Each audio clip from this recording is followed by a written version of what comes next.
राज्यभरामध्ये अनेक उद्योग आले असं सांगितलं जातं, पण प्रत्यक्ष त्या ठिकाणी किती वर्षानंतर येणार आहे, किती वर्षाच्या आत ते कार्यान्वित होतील याच्याबद्दल कुठली माहिती नसते. आता परकीय गुंतवणुकीच्या संदर्भामधलं असं जर धोरण नसेल तर त्या संदर्भामधली आपली भूमिका स्पष्ट करण्याची आवश्यकता आहे की नेमकं किती आलेत. 30 लाख कोटी रुपये इतक्या गुंतवणुकीचे सामंजस्य करार केले आणि यामुळे 40 लाख रोजगार निर्मिती होण्यास मदत होईल. वा, 30 लाख कोटी आणि 40 लाख रोजगार. सगळं कसं नोशनल आहे, होणार, येणार, आनंदाची गोष्ट. आम्ही स्वागत करू. असं जर झालं तर स्वागतच केलं पाहिजे. पण आतापर्यंत का रोजगार गेला नाही, का रोजगार बाहेर जातोय, का बेरोजगारी वाढत आहे, का आंदोलन होत आहेत, का संप होत आहेत, रोजगाराच्या हाताला काम मिळत नाही, याच्या संदर्भातली भूमिका काय आपली. आणि अध्यक्ष महोदय,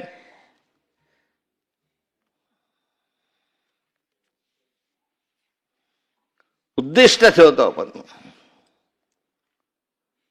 माझ्या शासनाने 2026 ते 30 कालावधीत महाराष्ट्र उद्योग आणि गुंतवणूक सेवा धोरणाच्या अंतर्गत 50,000 कोटी रुपये इतकी गुंतवणूक आकर्षित करून 50 लाख इतके प्रत्यक्ष रोजगार, 50 लाख 70 लाख 50,000 कोटी इतके गुंतवणूक आकर्षित, 50 लाख इतके रोजगार आकर्षित करणार. म्हणजे या ठिकाणी 70 लाख 50 लाख, मागच्या याच्यामध्ये 30 लाख 40 लाख रोजगार. म्हणजे आता रोजगारीच मिटली, कोणी राहिलंच नाही या महाराष्ट्रामध्ये इतके आकर्षित करणार असतं. आणि अध्यक्ष महोदय, या संदर्भामध्ये माझी मागणी राहणार आहे सरकारला की खरोखर एक वेळ येऊ द्या ना महाराष्ट्रासमोर, एक वस्तुस्थिती येऊ द्या श्वेतपत्रिकेच्या माध्यमातून.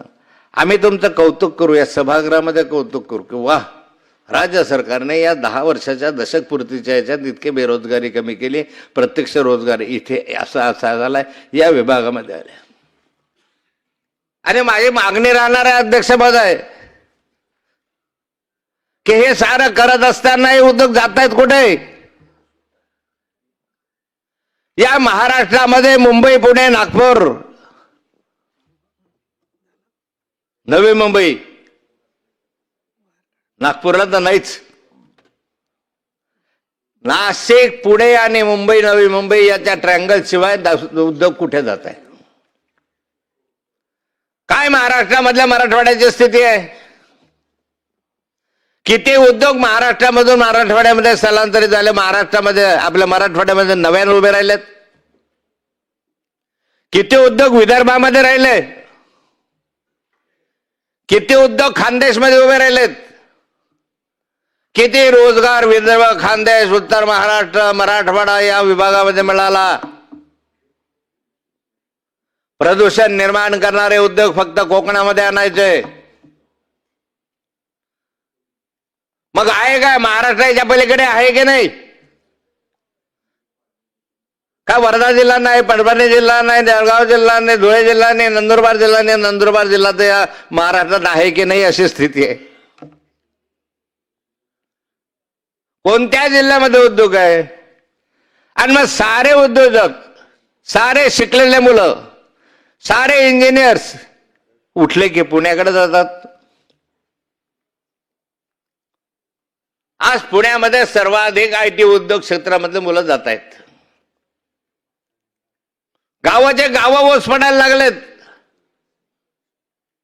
निवडणुकीमध्ये ज्यावेळेस आम्ही फिरायला जातो आमच्याकडे, तर त्या कालखंडामध्ये पाहतो तर घराला कुलूप. कुठे गेलेत, आई वडील गेले राहायला जळगावला, मुलं गेले नोकरीला पुण्याला. गावाचे गावं ओस पडायला लागले, पण गावापर्यंत रोजगार मिळाला नाही. नोकरी सोडा, पण स्वयंरोजगारासाठी सुद्धा पैसा त्यांना मिळत नाही कर्ज रूपाने. आणि त्यामुळे स्वयंरोजगार सुद्धा त्या ठिकाणी येत नाही. मग महाराष्ट्र विकासाच्या दृष्टिकोनातून चाललाय कुठे. फक्त मुंबई, नवी मुंबई. काय मुंबई, नवी मुंबईमध्येच मेट्रोची गरज आहे. का नवी मुंबईमध्ये भुयारी मार्गांची गरज आहे का? नवी मुंबईमध्ये सगळेचे सगळे विस्थापित रस्ते पाहिजेत. त्यातला एखादा रस्ता समृद्धी सोडला तर करा. समृद्धीचा इतका गवगवान इतकं कौतुक करतात तुम्ही त्या ठिकाणी, दुसरे रस्ते करा. गावामधल्या रस्त्यांची काय अवस्था आज? महाराष्ट्रातल्या या सभागृहातल्या सन्माननीय सदस्यांना मी विचारू असतो की समृद्धी झाला असेल, एखादा शक्तीपीठ चालू असेल दुसरा, किंवा आणखी 4 लेन हायवे झाले असतील, 6 लेन हायवे झाले असतील, नितीन गडकरी साहेबांच्या कृपेने हे सगळं चाललेलं केंद्र सरकारच्या. आपलं काय? ग्रामीण रस्त्यांची काय स्थिती आहे? तिथले खड्डे भरायला तुमच्याकडे पैसा नाही, कॉन्ट्रॅक्टरांचा पैसा द्यायला तुमच्याकडे पैसा नाही, ठेकेदारांचे पैसे 2-2, 2.5 वर्ष 3 वर्ष मिळाले नाहीत. दरेकर साहेब, रस्ते कसे होतील? पूल कसे होतील? सेंट्रल गव्हर्नमेंटने दिलेल्या रस्त्यांच्या पलीकडे कोणते रस्ते तुमचे झाले तेवढं मला सांगा. मग ग्रामीण भागामधला नागरिक तुम्हाला मतदान करत नाही का? ग्रामीण भागामध्ये जनावरं राहतात, माणसं राहत नाहीत. मग या ठिकाणी अध्यक्ष महोदय, राज्यपाल महोदयांनी धोरणात्मक निर्णयाच्या संदर्भात धोरण घ्यायला पाहिजे की हो, या पुढच्या कालखंडामध्ये आम्ही ग्रामीण भागातले रस्ते सुद्धा शहरी भागातल्या रस्त्यासारखे काँक्रिटीकरण करू. याचं कौतुक करा. पण अध्यक्ष महोदय, हे होत नाही आपल्याला, आणि म्हणून या संदर्भात नाराजी व्यक्त करण्यासाठीच मी बोलतोय. राज्यातील विविध क्षेत्राच्या अनुशेषावर राज्यपाल पूर्वी खूप वर्षापासून पाहतो, प्रथा एक परंपरा अशी होती दरेकर साहेब,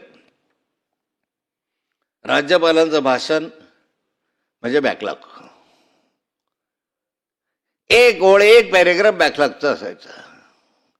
विदर्भाचा बॅकलॉग किती दूर केला, मराठवाड्यातला बॅकलॉग दूर किती केला, उत्तर महाराष्ट्र म्हणजे त्याच्यामध्ये पश्चिम महाराष्ट्रातला बॅकलॉग किती दूर झाला, कोकणातला बॅकलॉग किती दूर झाला.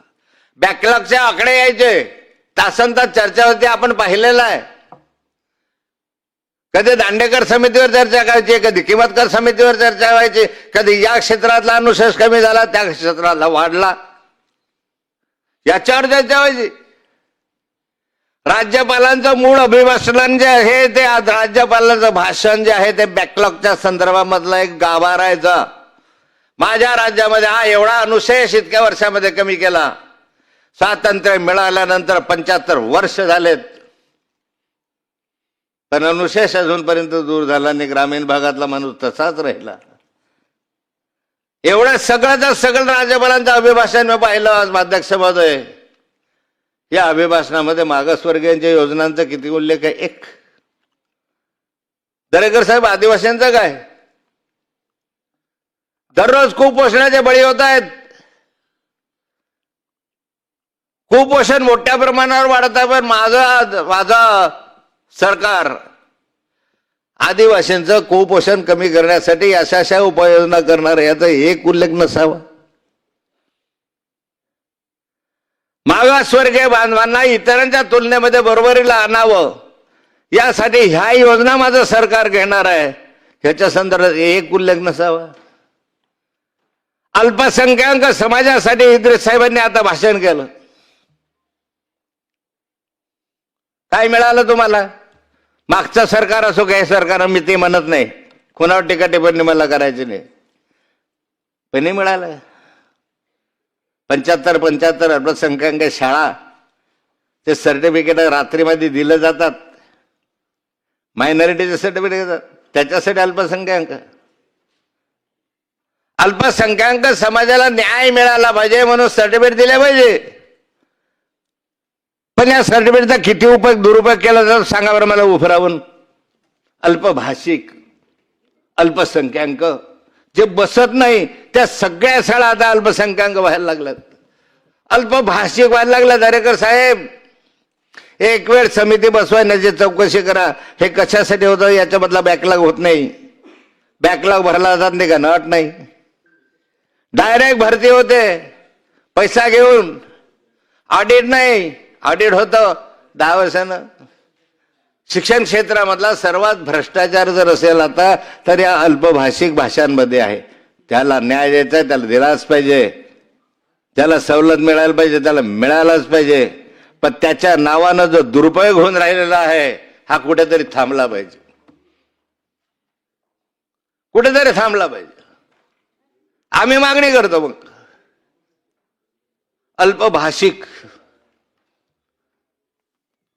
अल्पभाषा. मग आमच्या इराणी भाषा जी आहे ती अल्पभाषा आहे. आम्ही म्हणतो आम्हाला द्या की. मग गुजर समाजाला मिळाला आनंद आहे, शिंदे समाजाला मिळाला आनंद आहे, लिंगायत समाजाला मिळत असेल आनंद आहे. मग आम्हालाच का नको?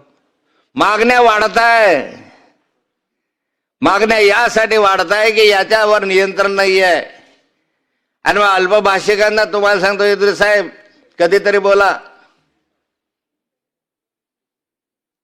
मी एक धोरण घेतलं होतं मायनॉरिटी मिनिस्टर असताना, या राज्यामध्ये मायनॉरिटीसाठी इंजिनिअरिंग कॉलेज बांधावे.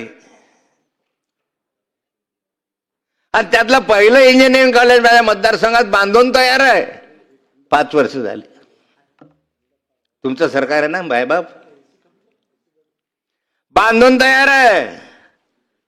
मायनॉरिटीचं धोरण घेतलेलं आहे, त्याच्यामध्ये 70% मुलं 30% मुली मोफत शिक्षण इंजिनिअरिंगचं ग्रॅज्युएशन होईपर्यंत. 1 रुपया शिक्षणाला लागणार नाही. मुलींचं वसतिगृह वेगळं, मुलांचं वसतिगृह वेगळं, जेवणाची मोफत व्यवस्था, फीचा तर संबंधच नाही, फी घेतच नाही. करा, चालू तर करा 5 वर्षात. अरे अख्ख्या महाराष्ट्रामध्ये असे 10 जण मायनॉरिटीज इंजिनिअरिंग कॉलेज झाले, 10 जण मेडिकल कॉलेज झाले, 10 जण फार्मास्युटिकल कॉलेज झाले. मायनॉरिटीचे पोरं शिकतील ना तुमचे. हेतू एवढाच आहे आमचा की तुमचे पोरं इंजिनियर झाले पाहिजे. हेतू एवढाच आहे आमचा की जरा त्याच्या डोक्यात अक्कल आली पाहिजे. आहे पण शिक्षणाच्या दृष्टीने पुढे गेलं पाहिजे.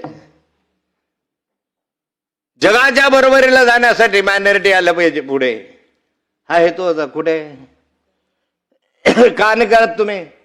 एवढ्या ढोल वाजवता तुम्ही सरकारचे. सांगा मायनॉरिटीच्या काय योजना केल्या? दरेकर साहेब या 75 याच्या तुम्ही चौकशी करा,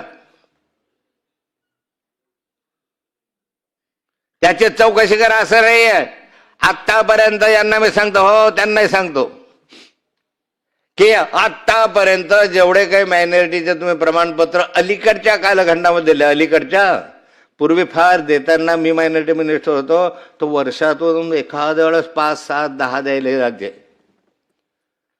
आता वर्षातून 100 अल्पभाषिक कसं रे? मायनॉरिटीवर अन्याय. जो मूळ हक्कदार आहे त्याला मिळत नाहीये. आणि त्यामुळे या ठिकाणी तुम्ही म्हटलं या संदर्भातली भूमिका ते मला न आवडणार आहे. तुम्ही बोललं ते मला पटलं नाही. आदिवासींच्या उपोषणाच्या आपल्या कुपोषणाच्या संदर्भामध्ये आढावा घ्या. एक आढावा कुपोषणाच्या संदर्भामधला घ्यावा की किती मेळघाटला अजून आदिवासी आहेत, किती गडचिरोलीमध्ये आहेत, किती अजूनही आमच्या आदिवासी ठाणे जिल्ह्यात पालघर तालुक्यामध्ये जिल्ह्यामध्ये आहे, किती नंदुरबार जिल्ह्यामध्ये अजूनही शहादा, अक्कलकुवा, मोलगी किती आहेत. वाढत्या संख्येत जळगाव जिल्ह्यातला आकडा आला परवा. डोळे विस्पारून जाते एवढा आकडा जळगाव जिल्ह्यामधला कुपोषणाचा आला. आदिवासींचा नाही आला, बिगर आदिवासींचा आला. बिगर आदिवासींचा जर एवढ्या मोठ्या प्रमाणावर आकडा वाढत असेल तर राज्यपालांनी 2 घ्यायला नको का? त्याची दखल घ्यायला नको का? महाशय माननीय राज्यपालांनी या संदर्भातले माझ्या मागण्या राहिलेल्या पाहिजे. एक तर बॅकलॉगच्या संदर्भामध्ये केलंच पाहिजे. लक्षात येत नाही तुमच्या आम्ही किती मागे आहोत. 100वा भाग आहे साहेब. आम्ही महाराष्ट्राच्या प्रगतीचा 100वा भाग म्हणजे नंदुरबार. तिकडे 100 रुपयात आम्हाला 1 रुपया. तिकडे इतके मुलं नोकरीवर तर आमच्याकडे कोणीच नाही. तिकडे IT क्षेत्र एवढं तर आमच्याकडे काहीच नाही. तिकडे सिंचनाचा प्रकल्प आमच्याकडे नाही आहे. तिकडे नॅशनल हायवे आमच्याकडे नाही आहे. तिकडे मोठ्या समृद्धी मार्ग आमच्याकडे नाही आहे. काय कसं जाणार पुढे? हा आदिवासी माणूस जाईल कसा पुढे? अहो पैसा कमी करा दुसऱ्या क्षेत्रातला.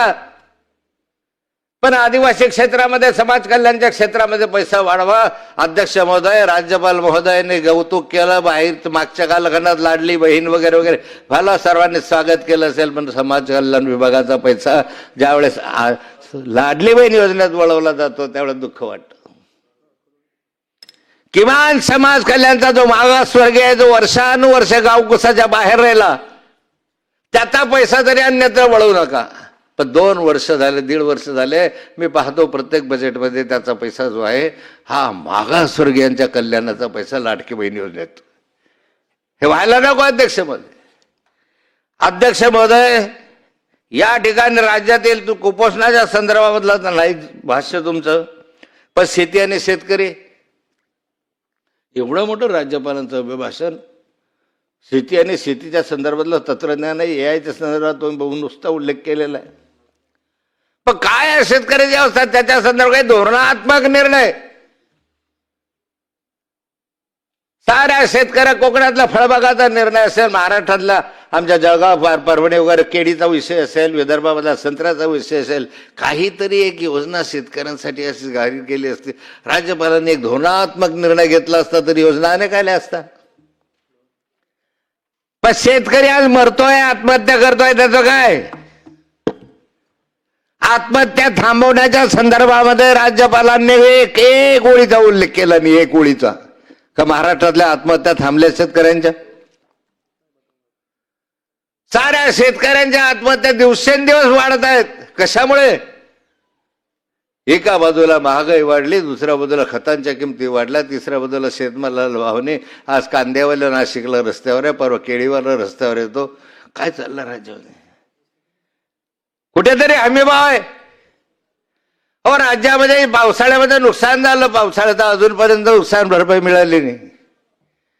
केळी पीक विम्यासाठी दररोज आंदोलन आमच्याकडे चाललंय. सावद्याला आज बसले होते लोक, हजारो शेतकरी ओरडताय की केळीचा पीक विमा आम्ही भरला, पण पीक विम्याचा पैसा तर द्या. पीक विम्याचा पैसा घेण्यासाठी राज्य सरकार पुढाकार घेत नाही. काय करायचं शेतकऱ्याने? शेवटी मरायचं का त्याने केडे मुंग्यासारखं? त्याच्या संदर्भात जर उल्लेख याच्यामध्ये नसेल, शेतकरी वारंवार उल्लेख केला. कर्जमाफीच्या संदर्भामध्ये कुठे गेली कर्जमाफी तुमची? या क्षणापर्यंत शेतकऱ्याच्या कर्जमाफीच्या संदर्भामध्ये आता तरी अजून तरी उल्लेख नाही. या अधिवेशनात व्हावी अशी अपेक्षा शेतकऱ्यांची आहे.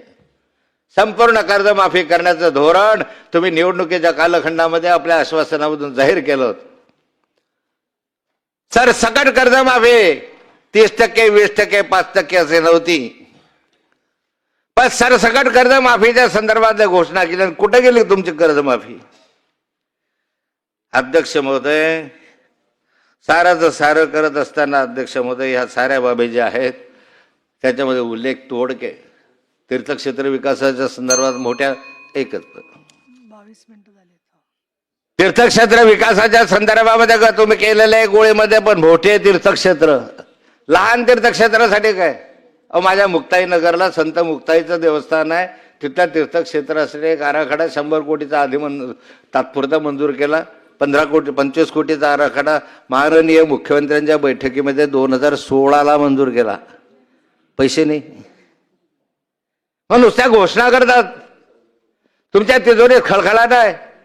तुमच्याकडे आहे कुठे पैसा?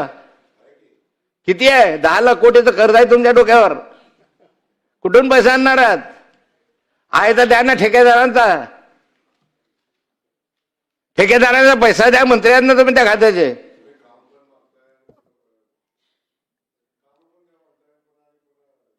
अरे काम द्या, तुमचं दायित्व आहे. काम द्या तर पैसे देणं तुमचं दायित्व आहे.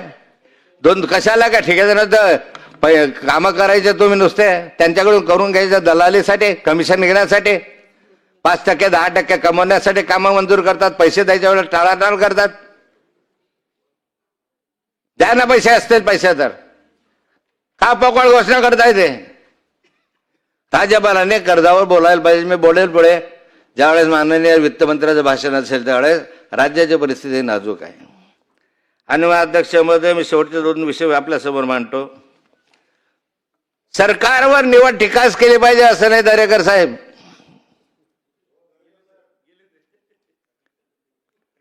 सरकारने काही चांगले कामं केले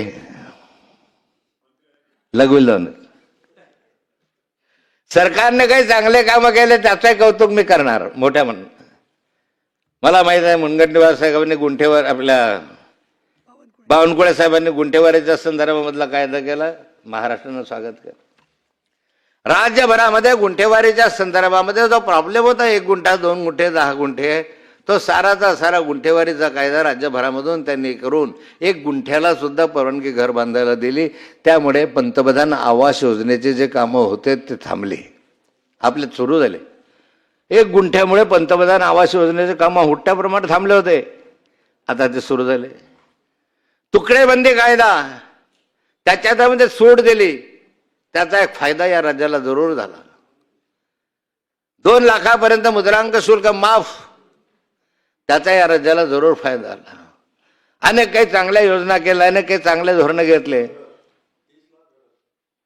30 लाख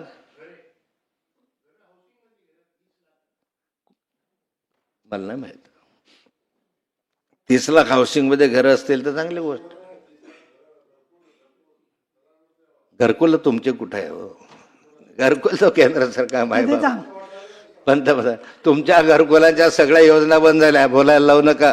सन्माननीय मंत्री महोदय, तुमची योजना सांगतो. धनगर समाजासाठी योजना केली.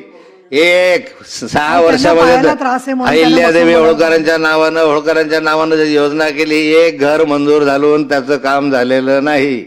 एकलव्य योजनेमधले कामं तुमचे पूर्ण झालेले नाही. उलट चांगलं सांगत होता काम सरकार. त्यांनी बोलले म्हणून त्यांना सुचवत नाही म्हणून बघू नका त्यांच्याकडे. काही कामं याच्या संदर्भातले झाले. पण मी माननीय मुनगंटीवार साहेबांना सरकारला सांगणार आहे की या राज्यामधले वाळू माफिया आणि मुरुम माफिया अजून थांबले नाही. उदाहरण देतो आपलं मंत्री महोदय आपल्याला. 26 वेळा या महाराष्ट्रातल्या महसूल मंत्र्यांना माझ्या महसूल आयुक्तांना आणि कलेक्टरना मी पत्र लिहून सांगितलं की या ठिकाणी अशी वाळू या 1.5 वर्षामध्ये वाळू माफिया चालू आहे बंद करा. मी समक्ष किती वेळा बोललो. उलट माझ्यावर गुन्हा दाखल झाला विचार करायला गेलो होतो. 26 वेळा पत्र लिहिलं 1.5 वर्षामध्ये. स्वतः आमच्या जिल्हाधिकाऱ्यांशी बोललो. जिल्हाधिकारी अभी करते हैं. जिल्हाधिकारी बदलला दुसरा अभी करते हैं. का करत नाही?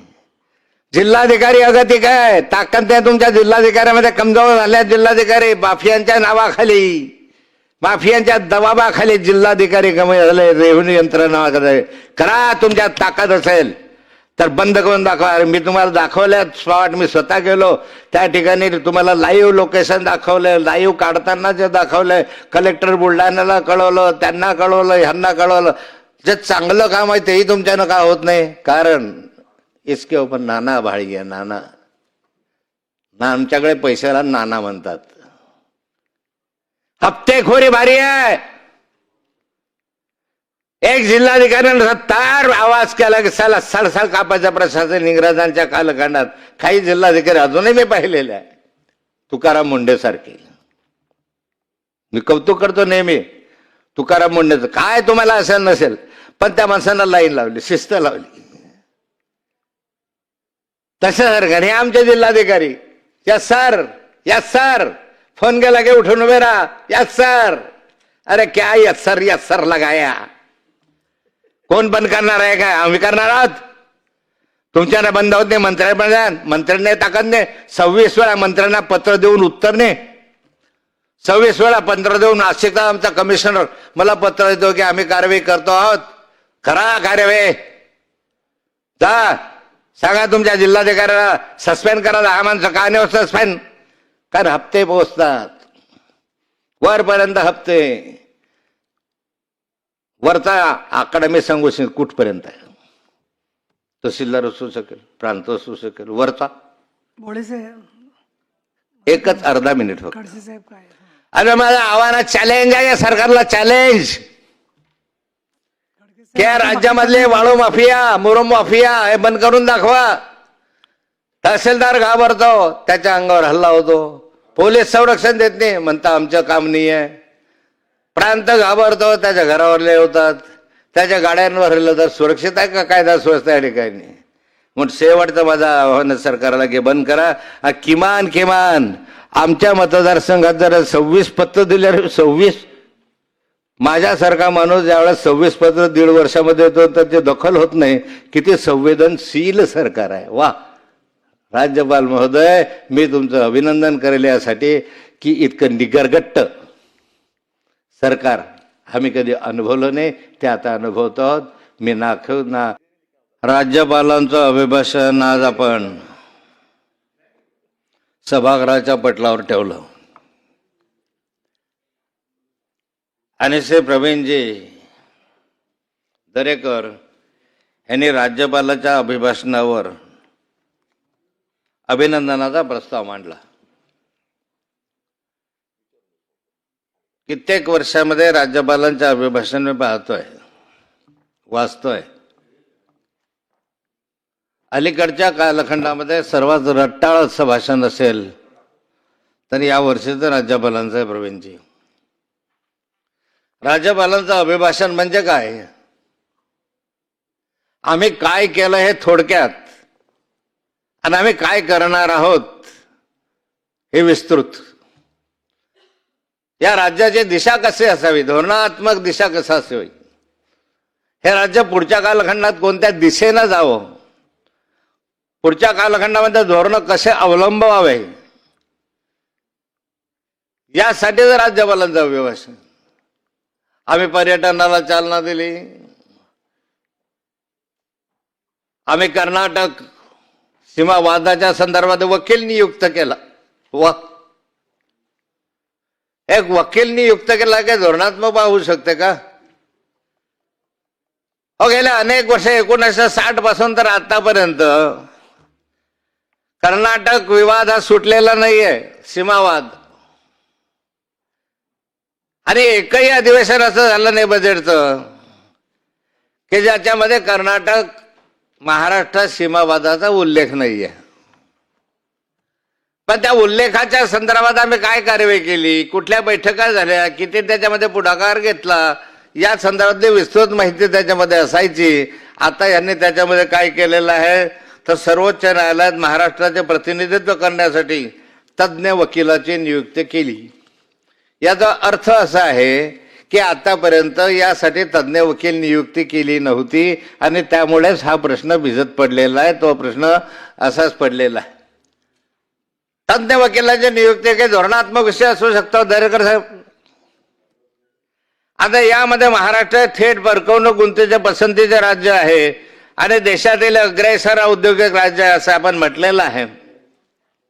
आणि या देशामध्ये 1,64,875 कोटी रुपये इतके थेट परकीय गुंतवणूक मिळाली असून ते भारतात आलेल्या थेट परकीय गुंतवणुकीच्या 39% इतके अशी आहे. मी जगतापांचं भाषण ऐकत होतो आणि तोच प्रश्न परत तुम्हाला विचारणार. मागचे 10 वर्षाचे आपण भाषण ऐका, वाचा. या 10 वर्षाच्या भाषणांमध्ये जर आपण पाहिलं तर आम्ही डावोसला गेलो, परकीय गुंतवणूक किती आली ते पाहिली, किती आमच्याकडे आले त्याचे सामंजस्य करार झाले. एक वेळ एक श्वेतपत्रिका काढा, या राज्याला समजू द्या की या 10 वर्षामध्ये आमचे सामंजस्य करार एवढे झाले आणि त्या सामंजस्य करारानुसार प्रत्यक्ष गुंतवणूक एवढी आली आणि प्रत्यक्ष रोजगार एवढा मिळाला.